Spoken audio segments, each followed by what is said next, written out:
لما فيلم زي فيلم جولدا ده ينزل، انت كمواطن مصري وعربي هتسأل نفسك سؤال واحد: هل فعلا هيقولوا الحقيقة ولا هيدلسوا كل حاجة فيه؟ الفيلم بيتكلم عن جولدا مائير وحرب اكتوبر من وجهة نظرها ومن وجهة نظر الصهاينة والقرارات الصعبة اللي خدتها في الوقت ده. فهل الفيلم محايد ولا زي كل افعال الصهاينة بيدلسوا اي حاجة بيلمسوها؟ جولدا مائير طالعة شخصية اسطورية في الفيلم ده، يعني هي اللي بتاخد كل القرارات المصيرية في الحرب، وهي اللي بتنزل للعساكر عشان يا عيني تداوج روحهم. مش بس كده، ده بتسجل كل جثث الضحايا في كل يوم من ايام الحرب، ويا عيني جولدا مائير واقفة مع المساعد من اول دقيقة لحد اخر دقيقة في الحرب. الفيلم معتمد ان احنا اللي بدأنا الضرب، واللي احنا اللي غدرنا بالصهاينة في يومهم، يوم الغفران، على اساس ان دي مش ارضنا مثلا. والفيلم بيحاول يوصل لنا ان احنا اللي غدرنا بيهم في يومهم، على اساس مثلا ان احنا ما كناش في رمضان وان دي ارضنا وبنحاول نرجعها. والفيلم بيقول لك ان ازاي لازم تتعاطف مع الصهاينة، والصهاينة دول ضحايا حرب.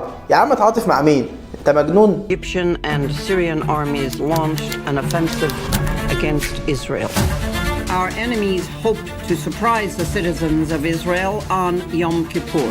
الفيلم بيحكي عن أحداث تاريخية، بس مش من وجهة نظرنا خالص ولا من وجهة نظر محايدة، لا من وجهة نظر جولدا مائير، وإن إزاي الشخصية دي كانت أسطورية في الحرب، وإزاي قدرت تعمل حاجات محدش قدر يعملها غيرها. قبل ما أتكلم عن إخراج وتمثيل الفيلم وكل الكلام ده، عايز أتكلم عن شوية تدليس كده حصلوا على مدار الفيلم، ومنهم دور جولدا مائير إنها هي اللي وقفت موشا ديان عشان يضرب مصر بالنووي، وده طبعا عكس الحقيقة، لأن السادات قال لهم هتضربوا بالنووي هضرب بالكيماوي، ما عنديش أي مشكلة. والفيلم كمان بيقول لك ان جولدا مائير كان ليها القدره انها تقتل 30,000 عسكري في الجيش الثالث الميداني، بس رفضت عشان يا عيني ما تخليش 30 واحده ارمله في مصر. وده طبعا تدليس، لان الفتره دي والجيش الثالث الميداني كان محاصر، بس ما كانش اي حد يقدر يلمسه. وكمان حته ان امريكا ما كانتش داعمه الكيان الصهيوني من اول الفيلم، وده طبعا غلط. امريكا كانت داعمه اسرائيل من اول دقيقه لحد اخر دقيقه. يعني في الفيلم بيقول لك ان امريكا كانت بتماطل مع جولدا وانها ما كانتش بتديها الدعم الكافي، وده طبعا غلط، لان امريكا كانت بتبعت الدبابات والطيارات المقاتله بس عليها بس علم الكيان الصهيوني، هو ده الفرق، ما كانش عليها علم امريكي عشان دور السعوديه طبعا في الحرب. وكمان الفيلم بيقول لك ان كل هدف جولدا مائير ان السادات بس يعترف بيهم، طبعا كاسم، مش الكيان الصهيوني، لا الاسم اللي احنا عارفينه. وطبعا كل الكلام ده غلط باين، لان هدف جولدا مائير اللي موجود في الكتب واللي موجود حتى في مذكراتها ان كل هدفها كان الارض وبس، واللي انتهى طبعا برفع علم مصر على طابة. Secretary Kissinger is on the line. Remember that I am first an American, second I am Secretary of State, and third I am a Jew. وبرضه الفيلم جاب سيرة أشرف مروان. هل فعلا أشرف مروان كان جاسوس وقال لهم على ميعاد الحرب؟ محدش يعرف سره إلا هو، السر اللي مات معاه. بس أنا بالنسبة لي أشرف مروان قال لهم إن ميعاد الحرب في 6 أكتوبر، والرأي اللي أنا مقتنع بيه إن أشرف مروان فعلا كان عميل مزدوج، لأن مفيش رد من مصر عموما. طب أنا بقول عميل مزدوج ليه؟ لأن فعلا أشرف مروان قال لهم على ميعاد الحرب 6 أكتوبر 73. بس ليه أشرف مروان قال لهم إنه ساعة الغروب مش الساعة 2 الظهر؟ أظن إن أشرف مروان عمل كده لأسباب محدش يعرفها غيره، محدش يعرف هو عمل كده ليه إلا أشرف مروان نفسه. وليه قال لهم 6 المغرب وما قال لهمش على الميعاد الحقيقي؟ بالنسبة لي أشرف مروان عمل كده عشان لو الكيان الصهيوني كان انتصر كان قال أنا خلاص انا منتمي للكيان ده، ولما مصر انتصرت قال انا كده كده قلت لهم الميعاد غلط. طب ما تدي لهم الميعاد قبلها بيوم بعدها بيوم، قول لهم ميعاد مختلف.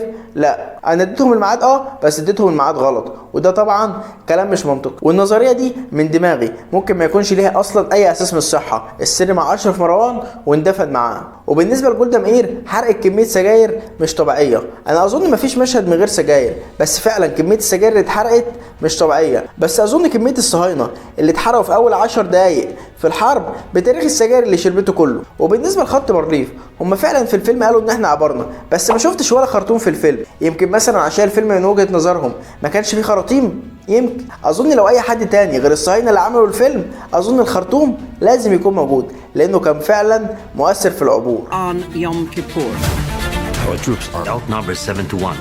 If the Arabs reach Tel Aviv, Israel will be wiped. وبالنسبه للمعارك اثروا فيها شويه في الفيلم، يعني مفيش مشهد ولا 2 اللي يعتبر كان فيهم حاجه. يعني مثلا كان في مشهد جولدا مائير قاعده مع رئيس المخابرات ورئيس الموساد واللاسلكي شغال، وبيحصل زي معركه كده بين المصريين والصهاينه، وفجاه حد بيمسك اللاسلكي ويقول انا مصري، وكل الصهاينه ماتوا.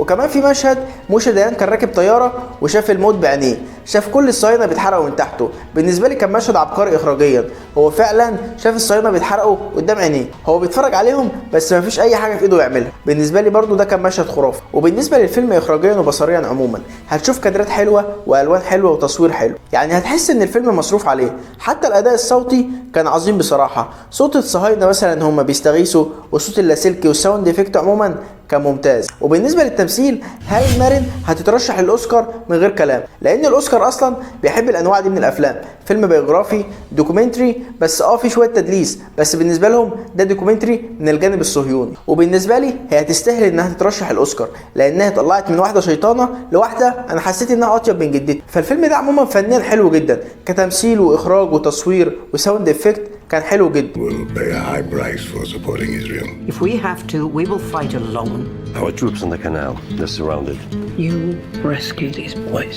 Might lead to catastrophe. الافلام والمسلسلات تاثيرها قوي جدا على المجتمعات والشعوب عموما، فان انت تطلع الطرف المنتصر وانك زليت الكيان الصهيوني كده فدي حاجه حلوه جدا. ولو اتكلمنا عن التاريخ فربنا يرحم الجمصي ومبارك والشاذلي وغيرهم كتير في الحرب دي على كل الرعب والحزن والاحباط اللي خلوا الناس دي يحسوا بيه. واظن بعد الافلام دي احنا لازم نتكلم عن تاريخنا شويه ونعمل افلام بجد. اعمل فيلم بجد، اعمل فيلم عن الحرب وكواليس الحرب والاسرى والتكتيكات اللي كانت في الحرب. انت عندك ماتيريال تعمل سلاسل افلام، السادات كاتب كتاب، الشاذلي كاتب كتاب، كل دول عاملين كتب وسايبين لك تاريخ تقدر تعمل بدل الفيلم 10. بس يوم ما تعمل فيلم تاريخي او فيلم حربي تعمله صح، يعني ما تجيبليش المسلم وهو شايل اخوه المسيحي في الحرب، ولا تجيب لي المسيحي وهو بيداوي المسلم في الحرب. احنا عارفين كل الكلام ده وعارفين الوحده الوطنيه وان احنا شعب واحد وارض واحده وكلنا بندافع عنها، بس يوم ما تعمل فيلم حربي تاريخي لازم تعمله صح. Do you know how many people died?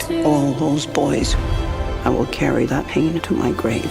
Who by his lady's command?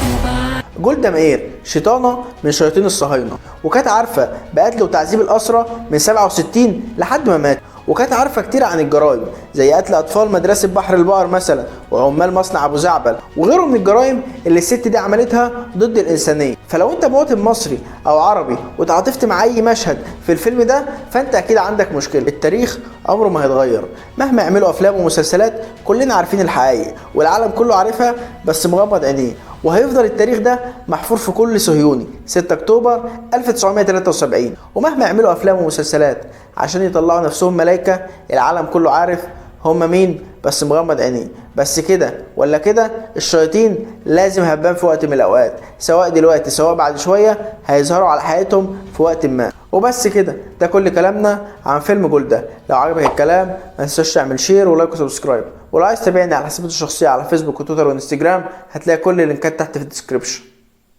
وسلام. بيقول لك بقى جولدا مائير كانت بتعيط يعني على المصريين ودموعها كانت بتزرف كده دموع. يا عم بلاش كلام فارغ يا عم.